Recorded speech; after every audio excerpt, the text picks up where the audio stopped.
King Charles did not put a foot wrong. Harry's pathetic accusations backfired. Hello, everyone. Welcome back to the King YouTube channel. I can't help but notice Harry's always saying that Charles did something wrong, but he never specifies what exactly his father did. With all due respect to Harry, Charles didn't do anything wrong.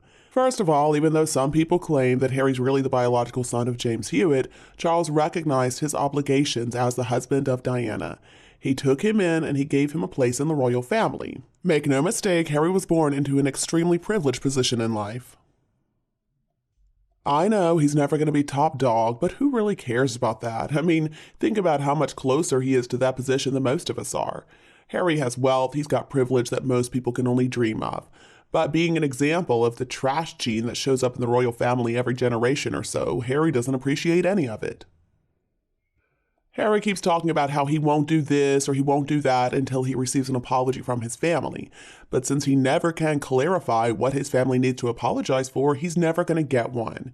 Harry is convinced that the mere fact of his presence grants joy to everybody, and that the simple act of withholding his presence is going to cause people to be so upset, both in his family and his fellow countrymen. Maybe King Charles was not the most affectionate father. Who cares?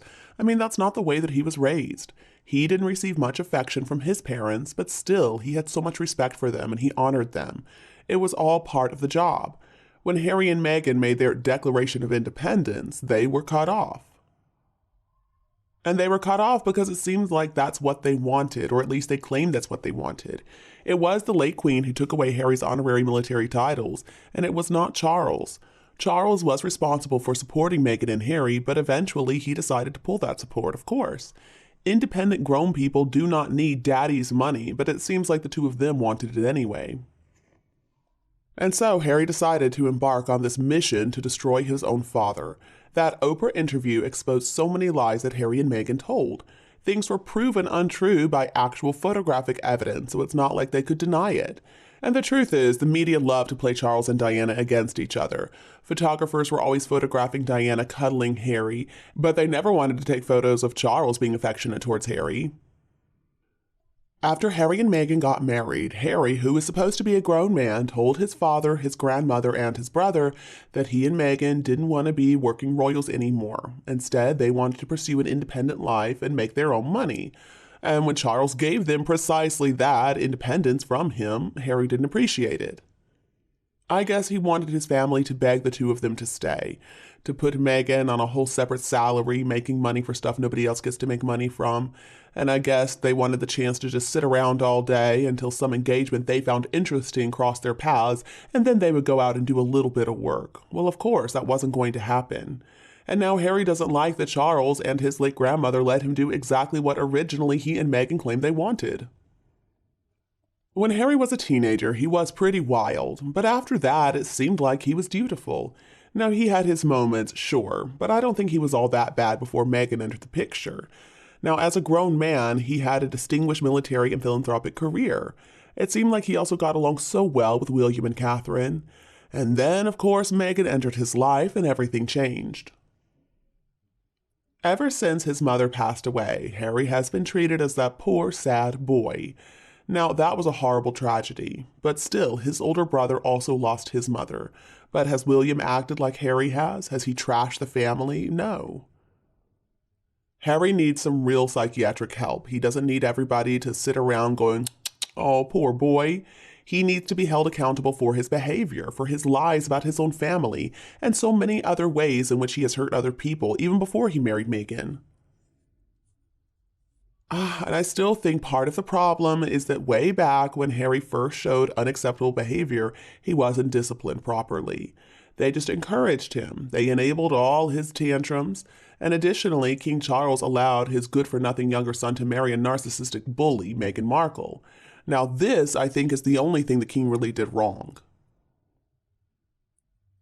I think that he let Harry off too easily as a father. Maybe Charles should have been a bit more like his own father, a bit stricter. I mean, even when Charles was a grown man, his father was not afraid to put him in his place. There was one interview Charles did where he acted like a fool, and apparently Philip said to him that he was making himself to look in a poor light and to stop upsetting my wife. That's how he said it. Prince Philip didn't even say the Queen, and reportedly Charles was brought to tears by this little interaction. But looking at Harry, I think it's clear that he got away with way too much. The loss of Diana was, I hate to say this, but he's overused it. And I know people who tragically lost their parents at a young age, and they do not act like Harry. After a short period of time, they had to get on with life. Maybe the police should have asked him about his drug abuse when the news first came out that he was using drugs. Maybe having to face some jail time would have given Harry the wake-up call that he needed. And maybe Charles just didn't know how to give his son guidance. I mean, maybe a firmer hand, though, would have produced a whole different person. But this claiming that it's everybody else's fault is not going to work. Harry, you have to be held accountable for your own actions. I think also Prince Philip was hard on King Charles because King Charles was the oldest son and he was going to be king someday. I suspect that Prince Philip also wanted more of like a man's man as a son. Instead, Charles is pretty gentle and sensitive and enjoyed the arts, and I don't think he really knew how to relate to him. So I understand their relationship at times was strained, but King Charles always respected and honored his parents no matter what. When Princess Anne was born, she was the child that Prince Philip really wanted, so the closeness was obvious. When Princes Andrew and Edward came along, it probably didn't matter to Prince Philip as much by then. He already had Princess Anne. There are also many photos of the king that have been released showing him being loving with everybody, especially Zara and Prince Louis. The photo with him and Louis hugging, I think that's one of my favorites ever.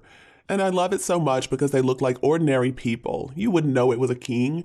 You would think it's just a loving grandpa and his precious grandson. All the love comes radiating out from that picture. And you can tell he and Zara have such a good relationship. She'll curtsy when she sees him the first time of the day, but then she gives him a nice hug and some cheek kisses and an arm slung around him. You can tell they just love being around each other. I've not really noticed any of the other nieces and nephews do that. I think she is the most affectionate family member. Zara is his oldest niece, and she definitely has a special place in his heart. And her personality is quite different from Louise and Beatrice and Eugenie. Beatrice and Louise seem pretty quiet, and Eugenie, well, I don't know, she seems a little sketchy to me. But Zara, I think, is funny, she's loving, and she really knows how to show her love.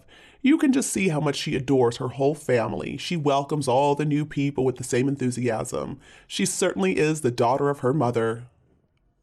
All right, that was a little bit of a tangent, but now back to the original issue. Photos of young Harry as he was growing up show the same hateful looks and petulant, bratty behavior.